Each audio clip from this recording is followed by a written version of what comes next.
Setiap tanaman punya ceritanya sendiri, dan hari ini kita memulai satu cerita baru, proyek menanam terong bulat hijau.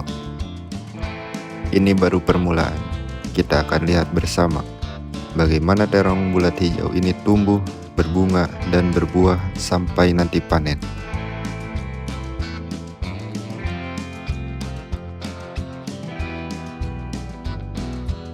Selama masa penyemaian, benih tumbuh secara bertahap dan mulai menunjukkan perkembangan yang cukup stabil dari waktu ke waktu. Setelah 1 bulan, bibit terong telah membentuk beberapa daun sejati yang menandakan bahwa tanaman sudah memasuki fase pertumbuhan awal yang penting. Daun bagian atas terlihat berwarna hijau dan segar, menunjukkan bahwa proses fotosintesis berjalan dengan baik. Batang tanaman mulai menguat dan tumbuh tegak, yang menandakan bibit mendapatkan cahaya yang cukup selama proses penyemaian. Namun, pada bagian bawah tanaman mulai terlihat beberapa daun yang menguning. Daun yang menguning ini merupakan kondisi yang umum terjadi pada bibit berumur sekitar 1 bulan, terutama ketika nutrisi di media semai mulai terbatas. Selain itu, bibit terong tumbuh cukup rapat dalam satu wadah, sehingga ruang tumbuh akar menjadi sempit. Kondisi ini membuat akar saling berebut ruang dan nutrisi, yang berpotensi menghambat pertumbuhan tanaman jika dibiarkan terlalu lama. Berdasarkan kondisi tersebut, pemindahan bibit menjadi langkah yang perlu dilakukan pada tahap ini. Pemindahan dilakukan bukan untuk mempercepat pertumbuhan tanaman, melainkan memberikan ruang tumbuh yang lebih optimal. Dengan ruang yang lebih luas, akar diharapkan dapat berkembang dengan lebih baik dan mendukung pertumbuhan tanaman secara alami.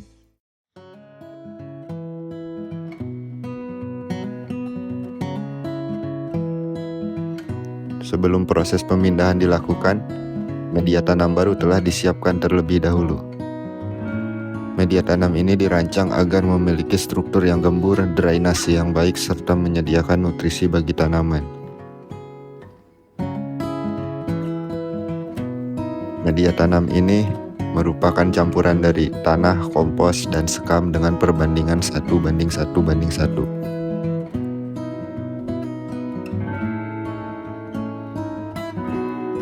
Persiapan media tanam menjadi bagian penting untuk membantu tanaman beradaptasi setelah dipindahkan.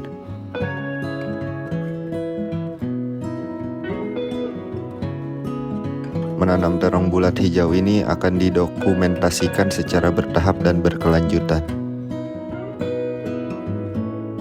Mulai dari proses pindah tanam, pertumbuhan vegetatif, hingga tahap berbunga dan berbuah. Langsung saja, kita pindahkan bibit terong ini ke media tanam yang baru. Kita pilih yang paling bagus.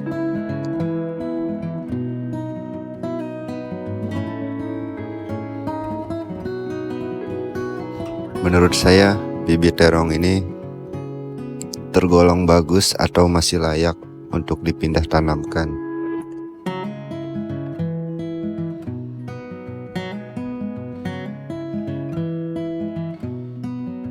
Tapi ada beberapa yang daun bawahnya menguning. Tapi tetap kita akan coba untuk pindahkan sebagai bahan belajar juga, untuk bisa memahami kondisi dari tumbuhan tersebut. Kita harus membukanya secara perlahan agar tidak mengenai akar-akar yang masih muda, supaya tanaman tidak gampang stres dan mudah beradaptasi. Kita lubangi tanahnya, tidak terlalu dalam, juga tidak terlalu pendek juga.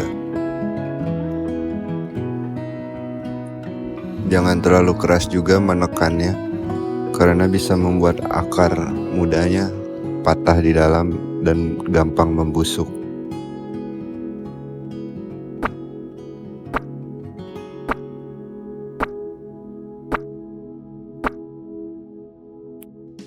Kemudian jika sudah dipindah ke media tanam yang baru, kita akan memindahkannya ke tempat yang terkena sinar matahari langsung. Berhubung sekarang sudah sore dan cuacanya mendung, kita bisa pindahkan hari ini supaya besok tanamannya pulih langsung terkena sinar matahari.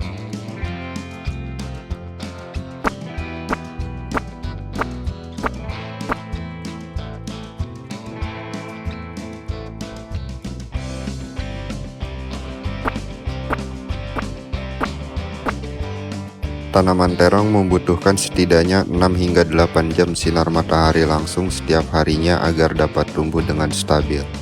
Sinar matahari pagi sangat disarankan karena bisa membantu mengeringkan embun pada daun yang secara efektif dapat mencegah pertumbuhan jamur dan penyakit pada tanaman.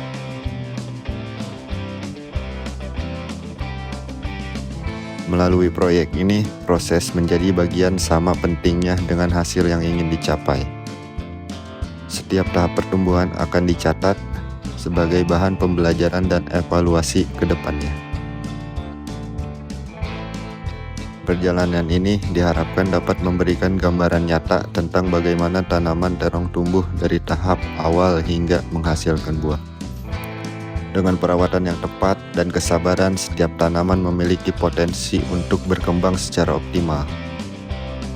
Inilah awal dari proyek menanam terong bulat hijau, sebuah perjalanan yang akan terus berlanjut seiring waktu.